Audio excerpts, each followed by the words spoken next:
Material storage. तो next आप देखते हैं कि इससे रिलेटेड कौन कौन से टॉपिक आप इस वीडियो में पढ़ने वाले। तो फर्स्ट आता है कि मटेरियल स्टोरेज क्या होता है। नेक्स्ट हम देखेंगे कि क्या टाइप्स होते हैं मटेरियल हैंडलिंग सिस्टम के। नेक्स्ट हम देखेंगे कि इसके क्या ऑब्जेक्टिव्स होते हैं, इसकी क्या रिक्वायरमेंट होती है या क्यों इंपॉर्टेंट होता है मटेरियल को स्टोर करना, और क्या मेथड्स होती है मटेरियल हैंडलिंग के स्टोरेज की। इनको डिटेल में देखने से पहले आप डिस्क्रिप्शन में मटेरियल मैनेजमेंट से रिलेटेड डिफरेंट टॉपिक्स पे वीडियो देख सकते हैं। वीडियो अच्छा लगे तो प्लीज़ लाइक कीजिए, चैनल को सब्सक्राइब कीजिए और कमेंट कीजिए। और किसी टॉपिक पे वीडियो चाहिए तो आप कमेंट कर सकते हैं। फर्स्ट आता है storage of material. Proper storage of material बहुत इंपॉर्टेंट होता है ताकि आप मटेरियल को सेफ तरीके से मेंटेन कर सके, ऑर्गेनाइज कर सके इफिशिएंट वर्क स्पेस को किसी भी फैक्ट्री के अंदर या इंडस्ट्री की सेटिंग के अंदर। तो इसमें आप मटेरियल को स्टोर करते हैं प्रोडक्शन के पर्पज से, आप इन्वेंट्री को मेंटेन करते हैं, क्या अप्रोप्रिएट स्टोरेज होगा, कैसे आप सॉल्यूशन प्रोवाइड करते हैं।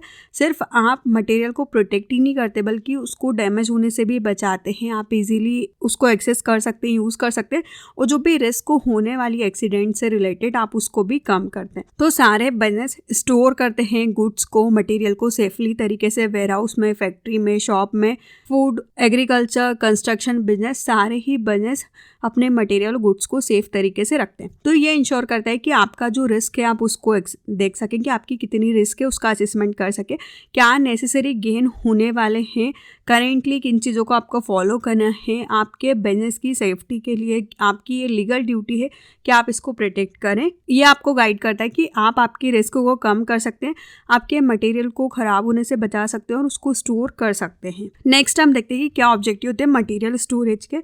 तो फर्स्ट होता है कि जो आपका मटेरियल है वो राइट फॉर्म में, मतलब जैसा आपने बनाया है या जैसा मटेरियल आया है वो वैसा ही रहे। जैसे कि सीमेंट में अगर उसमें पानी चला जाता है या बारिश के मौसम में वो क्या होता है, पूरा डल्ला बन जाता है। तो आपको ध्यान रखना है कि अगर आपका मटेरियल इस टाइप का है तो आप उसको प्रॉपर तरीके से राइट फॉर्म में रखें, सही क्वांटिटी में वो रहे, वो सही क्वालिटी में रहे। स्टोरेज में आपको देखना है कि हेल्थ हैजर्डस ना हो वर्कर्स को, और आपको देखना है कि हेल्थ इशू नहीं होने चाहिए। आपको डिफरेंट फैक्टर्स को देखना है मटेरियल स्टोरेज से कि आप उसको कैसे एक्सेस कर सकते हैं, कैसे आप मटेरियल तक पहुंचेंगे, क्या बेस्ट तरीका होगा, एम्प्लॉयज़ की क्या हाइट, सेफ्टी को आपको ध्यान रखना है, और इन सारी चीज़ों को आग जैसी या कुछ भी खतरा हो उन चीज़ों से दूर रखना है, सेफली रखना है। तो आप प्रॉपर स्टोरेज सिस्टम को बनाते हैं, स्टैकिंग को, पीलिंग को, रैक का यूज़ करते हैं सिस्टमेटिक स्टोरेज के लिए, ताकि आपका प्रोडक्ट डैमेज ना हो, फिनिश प्रोडक्ट प्रॉपर तरीके से रहे और आप उसको स्टोर करके पैकिंग करके प्रॉपरली तरीके से डिलीवरी दे सके। तो इसके अंदर आप देखते हैं कि आप इसमें यूज़ करते हैं सेल्फ्स का, रैक का, प्लेटर्स का सेफली तरीके से, ताकि फ्लोर से ऊपर भी चीज़ें रहें। जो सेल्फ्स होती है या रैक होती है ये वॉल से जुड़ी होती है, मतलब दीवारों में लगी हुई होती है। तो आप वहाँ पे सेफ्टी तरीके से इजीली प्रोडक्ट को रख सकते हैं, मिनिमम लोड को आप उसमें रखें और आप आपकी चीज़ों को इजीली प्रोटेक्ट कर सकते हैं। नेक्स्ट है स्टोरिंग डेंजरस और हैजर्डियस मटेरियल। इसमें आपको इंश्योर करना है कि केमिकल या डेंजरस चीज़ें जो हो सकती है आप उनको कैसे दूर रखेंगे, कैसे प्रोटेक्टेड रखेंगे। जो भी मैन्युफैक्चरर का इंस्ट्रक्शन है आप उसको फॉलो करें, कितनी मिनिमम क्वांटिटी में रखना है, कहीं ढुले नहीं, किसी से वो टच ना हो, लीकेज ना हो। आपको उन सारी चीज़ों को ध्यान रखना है ताकि आप प्रॉपर तरीके से केमिकल्स को स्टोर करके रख सकें। नेक्स्ट आता है स्टोरिंग वेस्ट। आप इसमें प्रोटेक्ट करते हैं आपके प्रोडक्ट को कि वो वेस्ट ना हो, इन्वायरमेंट के अकॉर्डिंग, हेल्थ के अकॉर्डिंग, और क्या स्पेशल रिक्वायरमेंट है उसके अकॉर्डिंग आप उनको प्रोटेक्ट करते हैं। तो आप इसमें सिक्योर करके रखते हैं, कंटेनर में एरिया को सिक्योर करते हैं, उसमें लेबल लगाते हैं, पूरी डिटेलिंग में कंटेंट होता है, वाटरप्रूफ तरीके से उनको कवर करते हैं। नेक्स्ट आता है minimize the risk of goods storage. आप इसमें देखते हैं कि आपकी रिस्क को आप कम कर सकें, आप अच्छी तरीके से ऑर्गेनाइज करते हैं चीज़ों को ट्रक्स की हेल्प से, जो आप रोबोटिक ट्रक्स या ऑटोमेटिक गाइडेड मशीन का यूज़ करते हैं ताकि वो मटेरियल को प्रॉपर तरीके से जमा सके, और आप इसमें चीज़ों को ईजीली हैंडल कर सकते हैं, सेल्फ में रख सकते हैं अप्रोप्रिएटली सेफ तरीके से, ताकि वो प्रॉपर तरीके से उसमें जमी रहे। अगर गिरती है तो चीज़ें टूट जाएगी, ख़राब होगी। तो आपको प्रॉपर सिस्टम का यूज़ करना है और आपकी रिस्क को कम करना है। लास्ट आता है स्टोरिंग फूड सेफली। अगर आपका फूड प्रोडक्ट है, मतलब खाने के सामान है, तो आपको सेफली तरीके से उसको स्टोर करना है, करेक्टली तरीके से। हाइजीन की रिक्वायरमेंट, उस पर्टिकुलर जगह का कितना टेम्परेचर होना चाहिए, कैसे आप फूड को कहाँ पे रखेंगे, कुछ रेफ्रिजरेटर की ज़रूरत है तो आप वो प्रोवाइड करें, तो आप पूरे फूड को सेफ्टी के साथ रखते हैं। तो ये कुछ ऑब्जेक्टिव्स होते हैं। नेक्स्ट आता है कि क्या टाइप्स होते हैं मटेरियल हैंडलिंग सिस्टम के। फर्स्ट आता है फंक्शनल ओरिएंटेड सिस्टम। इस सिस्टम में आप आइडियली सेटअप करते हैं conveying system, transportation system, transfer system, self loading system, मतलब डिफरेंट टाइप के फंक्शंस का यूज़ करते हैं। सेकेंड आता है लोड ओरिएंटेड सिस्टम। ये मटेरियल ओरिएंटेड या लोड सिस्टम होता है। ये अलाउ करता है कि आप चूज़ कर सकते हैं लिक्विड को लोड करने का क्या सिस्टम होगा, बल्क में आप कैसे उसको लोड करेंगे, क्या पावर सल्व्स होगी, कन्वेयर बेल्ट होंगे, कैन्स होगी, स्कूप्स होंगे, किस तरीके से आप उनको हैंडल करेंगे। अगर ज़्यादा हेवी सामान है और लिक्विड सामान है तो उनको हैंडल करने का क्या सिस्टम होगा। कन्वेयर बेल्ट मशीन आती है जिसमें आप प्रोडक्ट को रख सकते हैं और वो मूव होते रहेगा। नेक्स्ट आता है प्रोडक्शन ओरिएंटेड सिस्टम। इसमें आप देखते हैं कि क्या मेथड सिस्टम होगी। ये डिपेंड करता है किस टाइप का प्रोडक्ट है जो कि आप मैन्युफैक्चरिंग कर रहे हैं। आप चूज़ करते हैं मास प्रोडक्शन सिस्टम को, जॉब शॉप हैंडलिंग सिस्टम को, या ऑटोमेटेड सिस्टम या मैनुअल सिस्टम को, कि आपका प्रोडक्शन की क्या मेथड होगी, कैसे आप मैन्युफैक्चरिंग करेंगे, किस टाइप का प्रोडक्ट आप बना रहे हैं, तो उसके लिए किस मेथड के सिस्टम को आप फॉलो करेंगे। लास्ट आता है इक्विपमेंट ओरिएंटेड हैंडलिंग सिस्टम। इसमें आप ओवरहेड सिस्टम को देखते हैं। इसमें इंक्लूड होता है आपके monorails, overhead rails, conveyor system, truck system. इसके अंदर आप इक्विपमेंट सिस्टम्स को भी यूज़ करते हैं। फोर्कलिफ्ट्स, ट्रैक्टर, ट्रेलर्स, स्कीड्स, प्लेटर्स, ये सारे पार्ट होते हैं। आप इनकी हेल्प से इजीली चीज़ों को हैंडल कर सकते हैं, एक प्लेस पे दूसरी जगह रख सकते हैं, ऊपर से नीचे पहुंचा सकते हैं। तो इन सारी चीज़ों का आप यूज़ करते हैं। नेक्स्ट आता है कि क्या इंपॉर्टेंस होते हैं स्टोरिंग मटेरियल के, या क्या रिक्वायरमेंट होती है मटेरियल को स्टोरेज करने की। फर्स्ट आता है कंपेटेबिलिटी। आप इसमें इंश्योर करते हैं कि जो भी आपका मटेरियल से रिलेटेड इशू है वो कुछ भी नहीं आएगा। आप उसने उसको सही तरीके से, सेफली तरीके से रखा है। जो भी रूल्स रेगुलेशन या जो भी गाइडलाइंस उसके लिए आपको फॉलो करनी थी, आपने उसको फॉलो किया है। सेकेंड आता है प्रॉपर लेबलिंग। आप सारे मटेरियल पे प्रॉपर तरीके से लेबलिंग लगाते हैं ताकि लोग उसको इजीली आइडेंटिफाई कर सकें, मटेरियल का क्या नेम है, क्या चीज़ें उसमें मिली है, कैसे उसको हैंडल करना है, उसके इंस्ट्रक्शन। तो आप प्रोडक्ट को या मटेरियल को इजीली फाइंड आउट कर सकते हैं। नेक्स्ट आता है सेग्रीगेशन। मटेरियल में आप जब स्टोर करते हैं तो आप देखते हैं कि कौन सा प्रोडक्ट किस में मिक्स है, उनको कैसे सेपरेट करना है, क्या केमिकल रिएक्शंस होंगे। तो आप इसमें सेफ्टी डेटा शीट को बनाते हैं कि आपको किस टाइप पे किस चीज़ का आप सेग्रीगेशन कर रहे हैं, मतलब किन चीज़ों को अलग कर रहे हैं।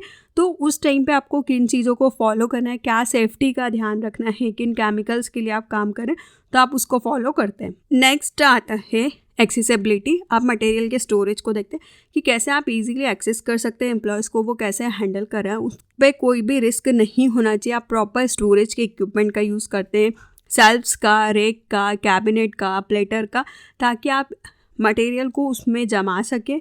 इजीली आप उसमें से यूज़ कर सकते हैं, उठा सकते हैं, रख सकते हैं। अगर हेवी आइटम है तो आप देखते हैं कि उसको कम हाइट पे रखना है ताकि रिस्क कम रहे, तो आप उन चीज़ों का ध्यान रखते हैं। नेक्स्ट आता है वेंटिलेशन। आप इसमें कंसीडर करते हैं कि वेंटिलेशन की कितनी रिक्वायरमेंट है मटेरियल को, मतलब कितने टेम्परेचर में मटेरियल रखा होना चाहिए, क्या गैस, क्या फ्लेम्स उसको चाहिए, किस टाइप की गैस स्पेसिफिक टेम्परेचर की रिक्वायरमेंट के अकॉर्डिंग चाहिए।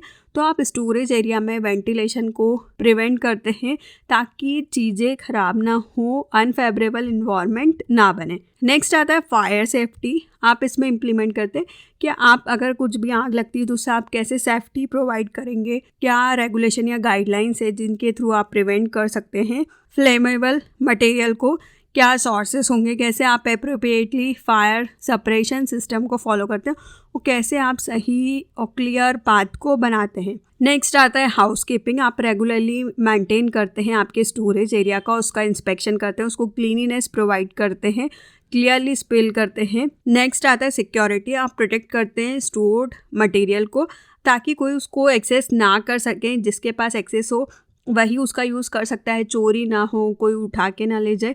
तो आपको सिक्योरिटी प्रोवाइड करनी है ताकि उसमें लॉक हो, रेस्ट्रिक्टेड एरिया हो, मतलब कोई भी उसमें जा नहीं सकता हो, जिसके पास परमिशन हो वही उसका यूज़ कर सकता हो।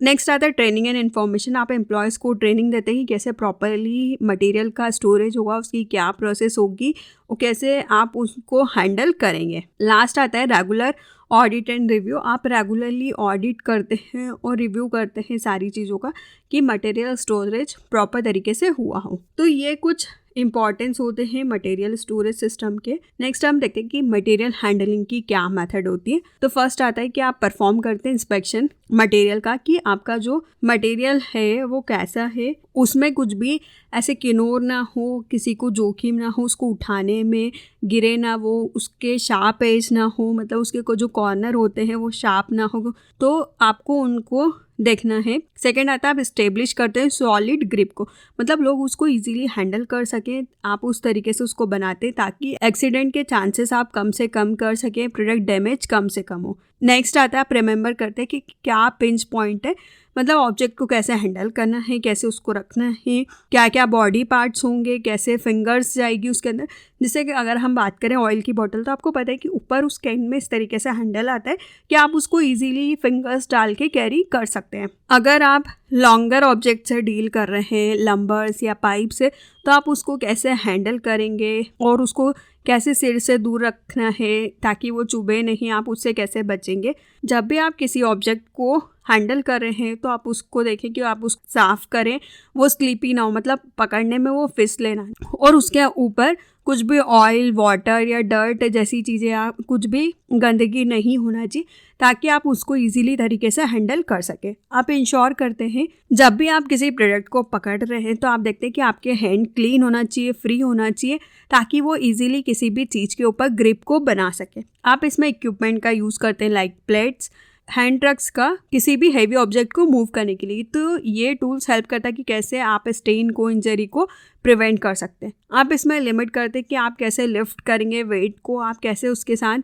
ईजीली हैंडल कर सकते हैं। जनरली इसमें आप अवॉइड करते हैं लिफ्टिंग को, आप आइटम को कैरी करते हैं 50 पाउंड्स से अगर ज़्यादा अगर आप वजन कैरी करें तो उसके लिए आपको इंस्ट्रक्शंस की ज़रूरत होगी, आप उससे कम कर सकते हैं। तो आपको देखना है कि आप कितना वेट कैरी कर सकते हैं जिससे कि आपको इंजरी ना हो। तो ये मटेरियल हैंडलिंग की मेथड्स है जिनको आपको फॉलो करना होता है मटेरियल स्टोरेज के टाइम पे। तो इस वीडियो में आपने पढ़ा कि मटेरियल स्टोरेज क्या होता है, इसके ऑब्जेक्टिव टाइप्स, क्या रिक्वायरमेंट होती है और क्या मेथड्स होती हैं। वीडियो अच्छा लगे तो प्लीज़ लाइक कीजिए, चैनल को सब्सक्राइब कीजिए और कमेंट कीजिए।